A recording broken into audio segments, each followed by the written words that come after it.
Probably the number one catastrophe of our youth is they have no one to talk to.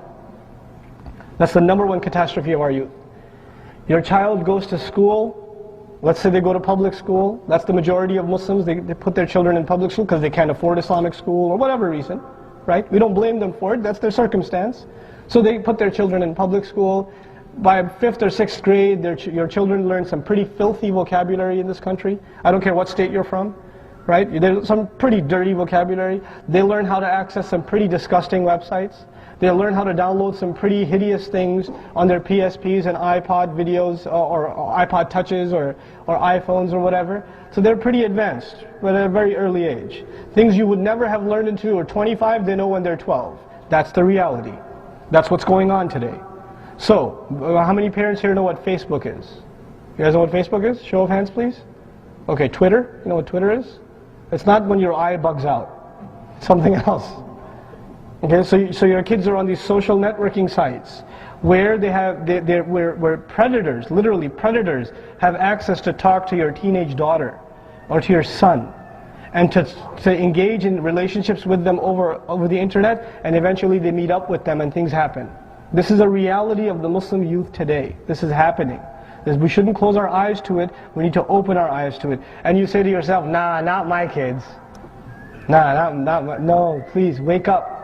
And some basic solutions, before we talk about the bigger picture and what we need to do at the masajid, some basic solutions: do not have open access internet at home, especially when you have children under the age of 12. Do not.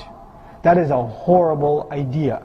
Do not give your children a laptop. Do not give them a machine, a phone that has anything but phone numbers. No texting. Don't give them text message phones. Don't give them internet access phones. You are asking for trouble.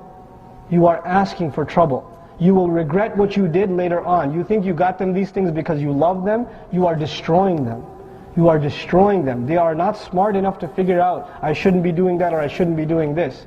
Don't assume that they will make all the good decisions because you come from a nice family. Please don't fall into that trap. For Allah's sake, take those things away. There are other ways to entertain your children. So this is the first thing. When your children become teenagers, by the way, which happens a lot, right? Our children become teenagers. And as I travel the country, you know what happens with a lot of parents? They come to me and they say, I have a teenage girl. I have a teenage boy. I want you to talk to him. This has happened to me hundreds of times.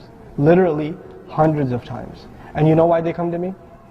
And I don't judge anyone. I don't judge anyone. Wallahi, I don't judge anyone. You know why they come? Because when they're teenagers, they become independent. And when they become independent, they no longer listen to you. When they no longer listen to you, you have to find somebody that they will listen to. The ship has already sailed. When was your chance? When was your chance? Before they turned into semi-adults. That was your chance. Don't lose that opportunity. The thing that we have to learn here is we're in a different world. The way you deal with your children back home is not the way you deal with them here. They're two different things. Back home you can yell at them, slap them, do whatever. It's all good. That's how everybody does it. Over here you yell at them a little, they'll go and talk, my dad, he's total loser. They'll talk about you like that. They will. Among the friends, they will talk. I used to run a Sunday school. I was the head of a Sunday school, and my primary job, you know what it was? It was to be a spy. That was my it wasn't curriculum, or am I teaching Aqidah, or what textbooks to order. No. That will come later. Let me go around during recess and spy on the conversations these kids are having. My mom let me buy an NC-17 video game, and I'm only 8. She loves me. No, she doesn't. I have Grand Theft Auto, whatever, 85 now. Right? And did you see that movie? It's PG-13, but I still got to go see it. Or it's rated R and I've seen it. We even have the DVD at home. This is what the kids are talking about. You're messing your kids up. You think you love them? This is love? This is what Ibrahim alayhi salam, would he approve of anything near this?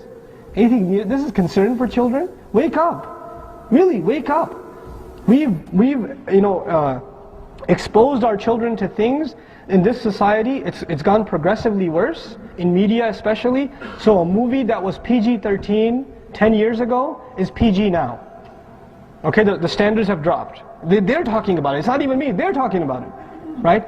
So, for example, homosexuality and these kinds of filthy things have now become norm even in cartoons.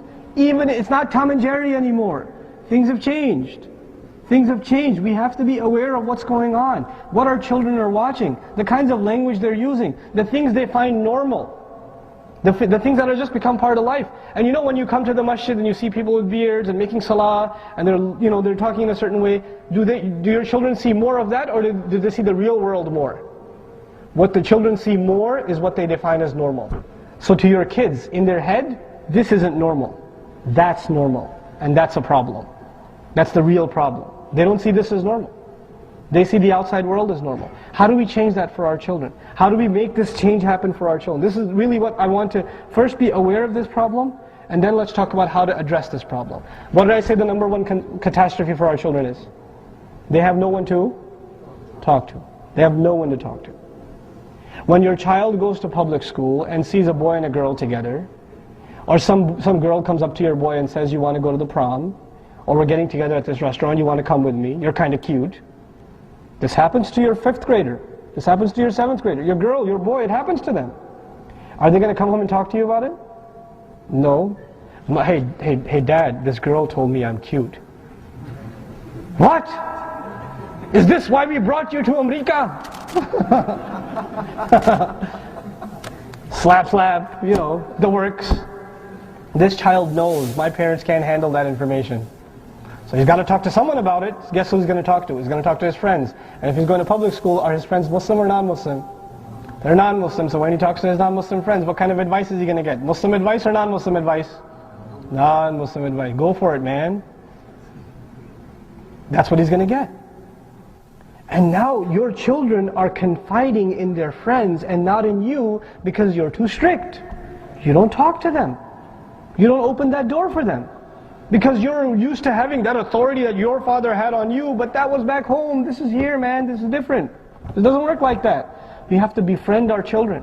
We have to let them open up to us. And this is a problem even for me. I'm a father of 3 daughters, right? And I'm a protective father. So when my daughter was in preschool, there was a boy that sat next to her, and she came home and said, Hamza sat next to me today. And we colored together. And I said, what? You know? And my wife looked at me and said, just leave. I'll talk to her. You leave. Because if I show anger now, then she'll know my dad doesn't like hearing about Hamza. So, next time Hamza does something or says something, is she going to tell me? No. So I've actually chopped off my own foot when I said that. I have to learn how to deal with these things. It takes a little bit of tactics. It takes a little bit of patience to deal with our children. We put them here. It's not their fault. We put them here. We put them in that school. We put them in that environment. They didn't ask for it. We put them there. So if they're exposed to bad things, whose fault is it? Ours. So we have to take a little bit of responsibility and not just say, oh, how dare you say this, or how dare you learn that word. Well, you put me in that school. You put me in that situation. You let me watch that movie. You didn't ask what friends I have and where they live and who their parents are and what we do when we get together. You didn't ask. That's your problem. So open up the doors of communication for your children. Open up those doors. Open them now before it's too late. Really, open them now before it's too late. Too many of our children have rebelled from their homes. Too many of our daughters have run away with boyfriends. Too many. Too many. And I know it's ugly to hear, but it's our reality. We have to face it. Too many of our sons have illicit relationships. You know, this is a sick reality. We have to deal with this. And we can't just cry about it, we have to deal with it. So this is the first thing, open up the doors of communication with your children. The second thing, for your teenage children, I give you the example of Yaqub alayhi salam. We said he's a wonderful father. Did his sons do something really messed up? They did. What did they do? You remember? They took his son, kidnapped him, dropped him in a ditch in the middle of the woods, and came back with a shirt with false blood on it. Did he know they were lying? Okay, so now here's a situation. There's some young sons, and here's a father. The father knows they did something horribly wrong. Does he say, you scum, you better go back and get that? Do you find any of that? What do you find? فَصَبْرٌ جَمِيلٌ. When I hear that response, I say, what kind of dad is he? Why didn't he yell at them? Why didn't he, you know why? Because he's an ingenious father. A father who really takes care of parenting knows what is the age to advise your children and what is the age when they have become independent. No matter what I tell them, they're not going to listen. A father knows. So there's an age where the only thing you can do is what? Sabrun Jameel. There's an age that comes where all that's left is Sabrun Jameel. That's it. That's all you can do. Because now the ship is sailed, they're on their own. They're on their own. So your job is before they get to that point. Now if they've gotten to that point, if you have teenage kids, then the best you can do is try to introduce them to better company. To try to, first of all, give life to the youth groups at the masajid. I don't care what problems they have, still give them life. And my advice to youth groups in general is keep the boys and girls separate. Have two separate youth groups. Don't combine them because you're asking for trouble. If you're a teenage boy or girl living in this society, then you have been exposed to enough shameless bombardment of media that those ideas are constantly running in your mind. And when you get a bunch of 15, 16, 17-year-old Muslim boys and girls together and they're having an Islamic program, please, let's be realistic. That's not a good idea. There's no way a teenage boy can tell me, nothing crossed my mind this whole event. There's no way. There's no way. You know how you were when you were 16 and 17. So don't think your children are any different. So my advice to youth groups is separate the boys and girls. And I don't care what youth group it is. Wallahi, I don't care if it's Mass Youth, or it's Crescent Youth, or it's YM, or it's some other youth group you guys started, or it's an MSA, whatever it may be, support it. Help it out. Instead of telling me what problems they have, you have more problems. Don't tell me what problems they have. Tell me how can you make them better. How can you support them? How can you liven them? Because these are the refuge for your children. Your children, your teenage kids are not going to go listen to a sheikh. They're not. The vast majority of Muslim teenagers wouldn't even listen to me. You think they listen to me just because I don't have an accent? No. They're not going to listen to me. They see this, they run. They run. That's the reality. Who will they talk to? Other kids their age. Youth groups are the lifeline of Islamic da'wah to our youth. They're the lifeline. If we don't support them, we're losing it. It doesn't matter who the imam is. It doesn't matter how big the masjid gets. It doesn't matter what color carpet finally won in the board meeting. None of that matters. None of that matters. The only thing that will matter is, do we have a vehicle by which we're bringing the youth back in to Islam? They're bringing it back into the masjid. Get over your fiqh debates. Whether it's 8 Taraweeh or 20 Taraweeh, your children don't care. That's a bigger problem. We can worry about those problems when times are good. These aren't good times.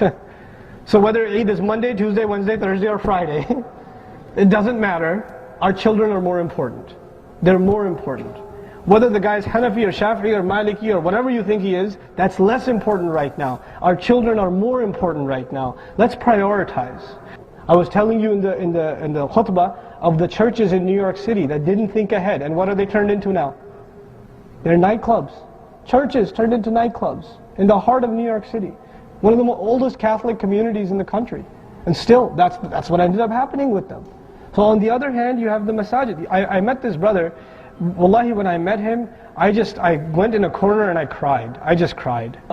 This was a few years ago. I was at the Quran conference. And then there's this elderly fellow.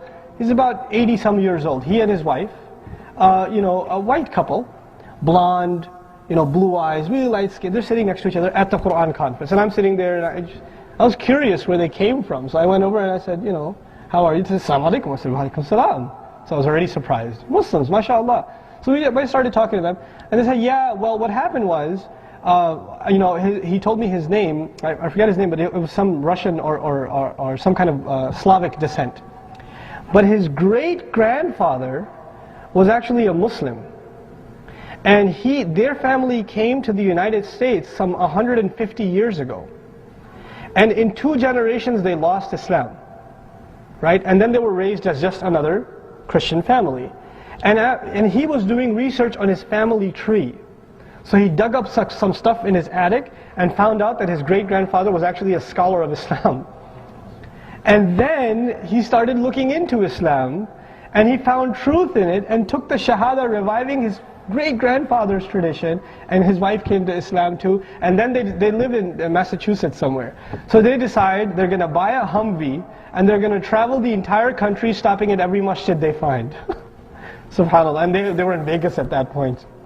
Subhanallah. But Allah guided these people, Allah had written that for them. But that alim that came, who came to the US, do you think he intended that his children would lose Islam one day? He didn't. And he didn't think that was a problem maybe. Just like we think it's not, you're making a big deal out of nothing. If you could just see 50 years in advance, if you could just see.